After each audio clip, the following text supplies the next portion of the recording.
Okay, fine. Let's talk about Super Mario Bros. 2: The Lost Levels, the true sequel to Super Mario Bros. That lives in infamy for its sheer difficulty. A game that was designed specifically to challenge those that mastered the original version.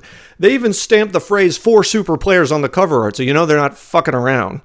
Yes, the story of Super Mario Bros. 2: The Lost Levels is well known at this point, but now the time has finally come for me to play the game for myself and to tell you what I truly think about it, and oh god. Okay, I don't mean to make it sound like I'm playing this game for the first time here. No, much like the original Super Mario Bros., I would first experience Lost Levels via its release on the Wii Virtual Console. And I remember this one really sticking out to me on the Wii Shop channel. It was around this time that I was starting to learn about retro games thanks to the Virtual Console. So excitedly, I ran to the Wii Shop channel, downloaded every Mario game on the NES, and there it was. This mysterious game with the subtitle Lost Levels. The Japanese flag denoting it was a game that was never released internationally, and it looked like the original Super Mario Bros. I genuinely had no idea what I was looking at, but I was intrigued, so I bought it, played it, got a game over in World 1-3, and promptly stopped playing there. Now, to be fair, I didn't beat any of the NES games back during this time, but with the other ones, I was at the very least happy to turn them on when I just wanted a quick platformer to have fun with, but Lost Levels? Nope. Nuh-uh. As the years would come and go, I would be exposed to the game's difficulty more and more thanks to some of my favorite content creators covering it, as well as the several releases this game would receive past the Wii's Virtual Console. Yeah, I knew the game was difficult and that I should probably avoid it, but it's a game that's been living rent-free in my head for a while now. I mean, after all, I did buy the game again on Wii U. I played it the day it dropped on NSO. Even bought the 35th anniversary Mario Game & Watch, which also features Lost Levels. Is it my destiny to beat this game? Well, either way, I knew if I was going to do a marathon on classic Mario games, like it or not, there was just no way I was going to be able to do it without covering this game, so it's time to face the music and play Super Mario Bros. 2: The Lost Levels. Now, as we get into the review proper, you've probably already noticed that the video quality looks like putrid dog ass compared to the footage I recorded for the last few videos. The reason for that? Ladies and gentlemen, say hello to the Famicom Disk System. Yes, I did go out of my way to import a Famicom, a disk system, and an original copy of the game for this video. For the last few videos, I captured footage using my NES Mini, which obviously provides a much cleaner image than me attempting to convert a composite signal to HD video. I can't really explain it, but I wanted to play the game on original hardware for this video, and as far as I know, this is the best output I'm going to get on this thing, without any hardware mods. Don't worry though, the rest of the marathon will be captured using the NES Mini, so we'll be back to crisp HD 8-bit gaming in the next video. Just wanted to make you all aware of that before getting started. Hey everyone, Editing Phelan just jumping in here. On top of the video quality not looking very good, you know, capturing from original hardware and all that kind of good stuff, what I didn't realize when writing that paragraph of the script, I didn't realize that, my god, there are so many missed frames, so many dropped frames in my video footage because my OBS settings were set. They're basically not optimized. I won't go into the technical jargon on it, but yeah, I don't know if I was looking at the streaming tab and not the recording tab when I set my settings, but yeah, unfortunately, every bit of gameplay I recorded for this video just looks jumpy and awful, and there are some skits I wanted to do with the gameplay that I ended up not putting in this video because of that. So look, here's footage of the good Super Mario Bros. 2 that's not dropping frames and does not have choppy audio. Just to show you all that I did fix the problem. I found it, I figured out what happened, I fixed the problem. You're not gonna have this in the next video, but unfortunately for this video, like, it was either re-record the entire game all over again or just live with it, and I'm choosing to live with it for reasons that I'm sure is very obvious to you all. But yeah, just wanted to pop in here and say that real quick. So I do apologize about this, but again, it'll be fixed in the later videos. So thanks for watching. Enjoy the rest of the review. So Super Mario Bros. Was a massive success worldwide.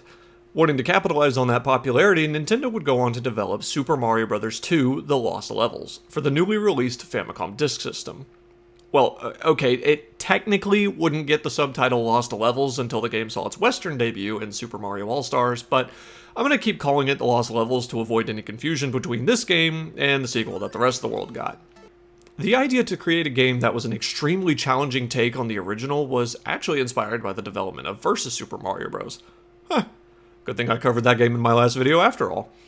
As a quick recap, Versus Super Mario Bros. Is a slight rework of the original Super Mario Bros. Released in arcades. In that version, the levels were altered ever so slightly to be more challenging. I mean, after all, harder levels means kids are pumping more quarters into the machine to play, right? The game's developers would go on to enjoy these more challenging levels and decided to make the sequel to Super Mario Bros. Based on that concept. And man, I feel like Nintendo realized late in the development that was just not going to sit well with people. I mean, there's the stamp they put on the artwork that I mentioned earlier, but dude, check out this commercial for the game. Super Mario Bros. 2はさすがディスクで面白い。下手くそ。Yeah, they knew. They knew. And yeah, because of the game's absurd difficulty, Nintendo of America would more or less reject this game's release in the West, leaving American gamers to wait until 1988 for their Super Mario Bros. 2, but that's a story for the next video. As the Lost Levels is more or less an expansion on the original Super Mario Bros., there are a lot of elements to the game that are just how you remember them.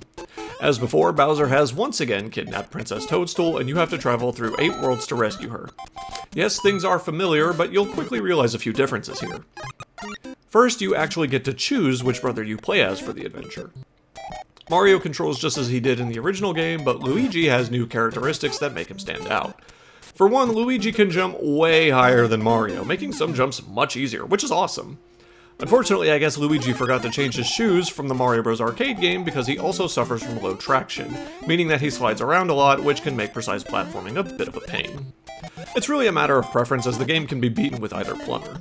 If you're new to the game, stick with Mario, but if you're willing to get used to how Luigi controls, you may find he's very much worth the effort.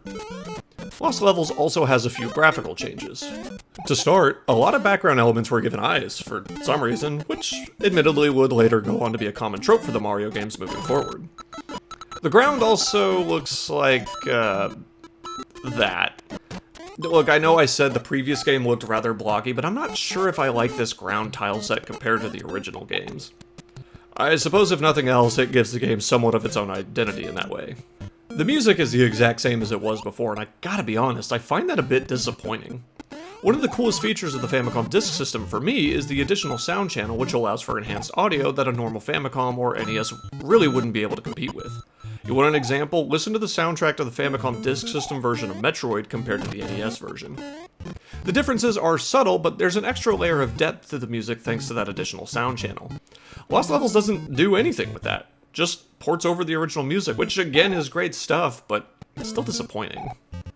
Now folks, I start with the graphics and the sound simply because not much has changed there.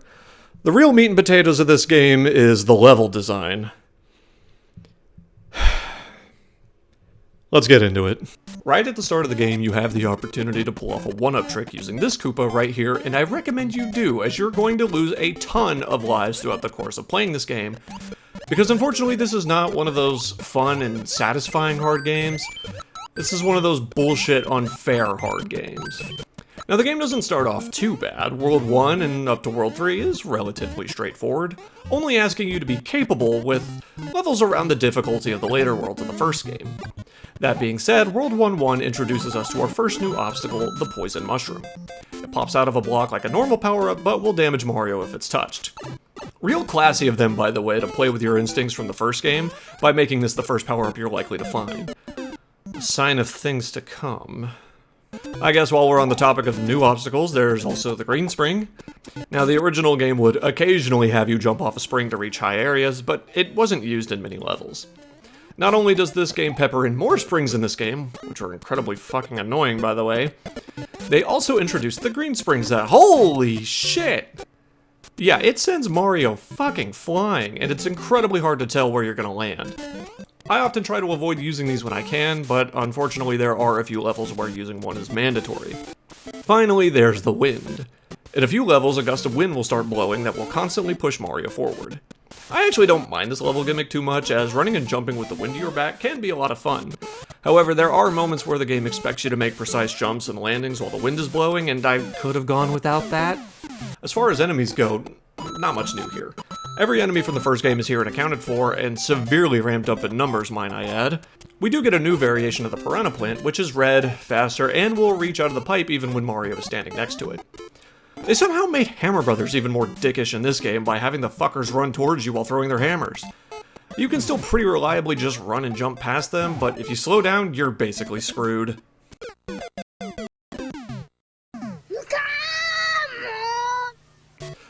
Like I said before, the game doesn't start off too bad, but by the time you get to World 4, any sense of good game design just falls off the fucking cliff. Levels will be crammed with an obnoxious number of enemies, extremely small platforms, do-or-die leaps of faith with off-screen enemies, gotcha level design with invisible blocks, and annoying levels of inconsistency that make playing this game an exhausting and frustrating slog.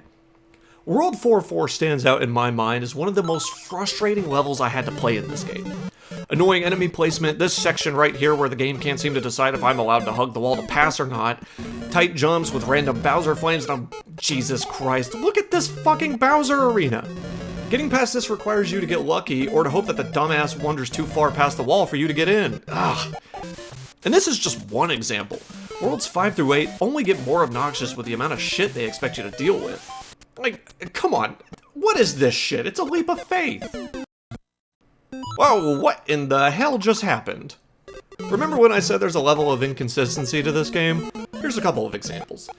You know, sometimes the game just decides not to load certain obstacles.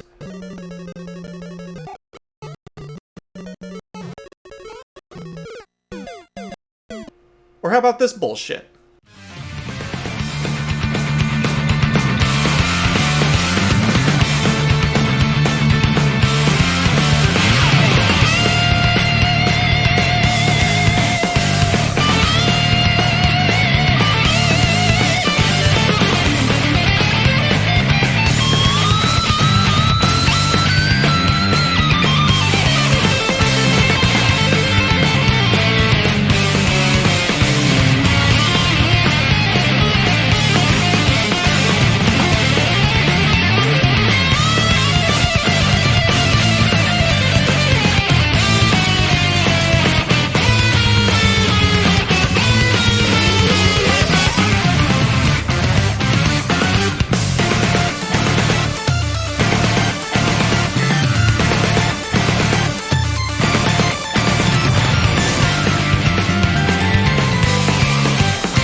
These are the kinds of frustrating challenges you're in for if you decide to play this game.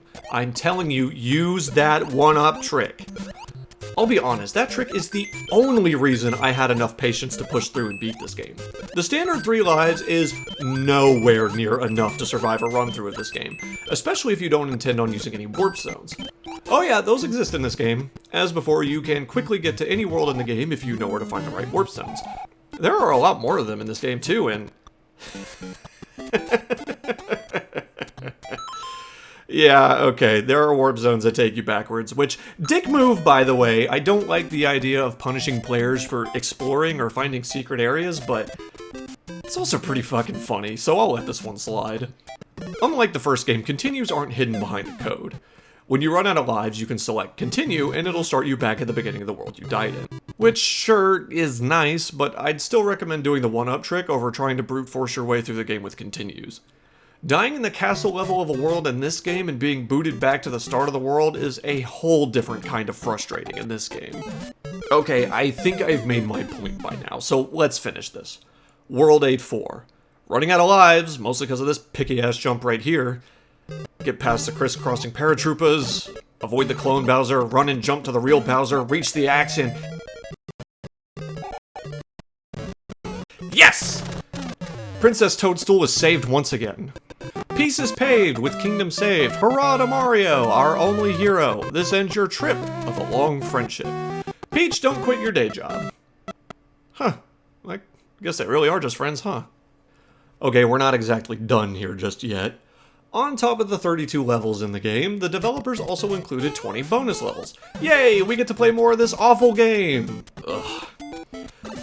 First up is World 9. You can only unlock World 9 by beating the game without using any warp zones. After 8-4, you're immediately taken to World 9 with a challenge to complete it with only one life. These levels are bizarre. Most of them take place underwater and kind of remind me of the Minus World in the original game. I only made it to 9-2 before biting the dust, and there's no way in hell I'm beating this game without warp zones again. The other bonus worlds are World Alcohol, World Beer, World Champagne, and World...